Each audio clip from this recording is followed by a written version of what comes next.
Assalamualaikum warahmatullahi wabarakatuh. Nama saya Risha Kamila, saya dari kelas 11 IPS 1 IREMA SMA Negeri 1 Purwakarta. Di sini saya akan menjelaskan tentang Marifatul Rasul. Ada yang tahu gak Marifatul Rasul itu apa? Nah, Marifatul Rasul itu sendiri berasal dari bahasa Arab, yaitu Marifatul mengenal, Rasul utusan. Jadi, mengenal utusan-utusan Allah.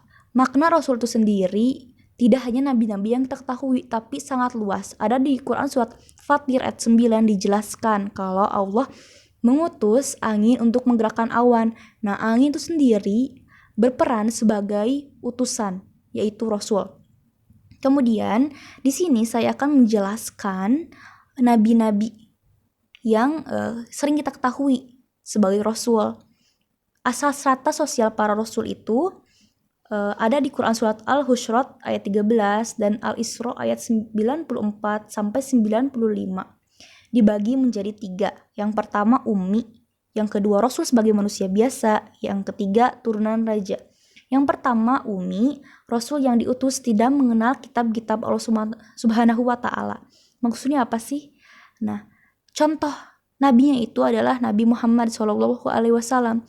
Dia dilahirkan di keluarga yang bukan muslim. Jadi dia tidak mengenal kitab-kitab Allah Subhanahu wa Ta'ala. Ada di Quran surat Al-A'raf ayat 157. Yang kedua, Rasul sebagai manusia biasa.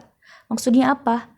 Nah, Rasul yang memang dilahirkan bukan dari keluarga bangsawan. Contohnya itu Nabi Nuh. Nabi Nuh itu dari keluarga yang biasa saja dan dia itu tukang kayu, tapi dia bisa membawa orang-orang ke jalan yang benar sekitar 80 orang. Memang tidak banyak.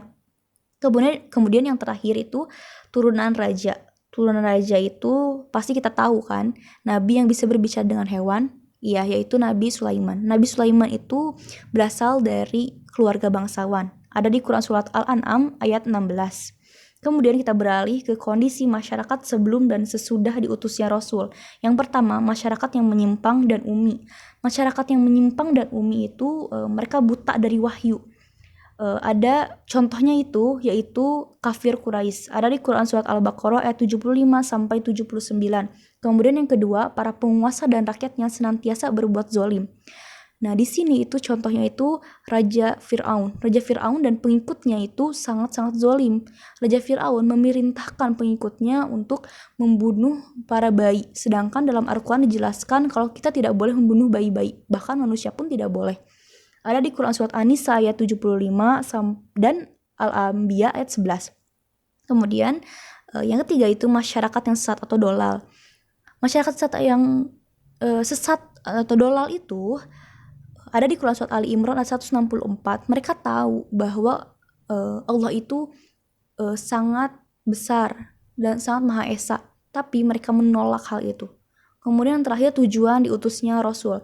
Ada dari di Quran surat Al-Anbiya 21, yaitu Rasul sebagai rahmatan lil alamin, rahmat seluruh alam. Karena memang pada dasarnya Allah mengutus nabi-nabi, Rasul untuk datang ke bumi agar bisa menegakkan keadilan, menegakkan agama yang benar di atas agama-agama yang lainnya di muka bumi ini.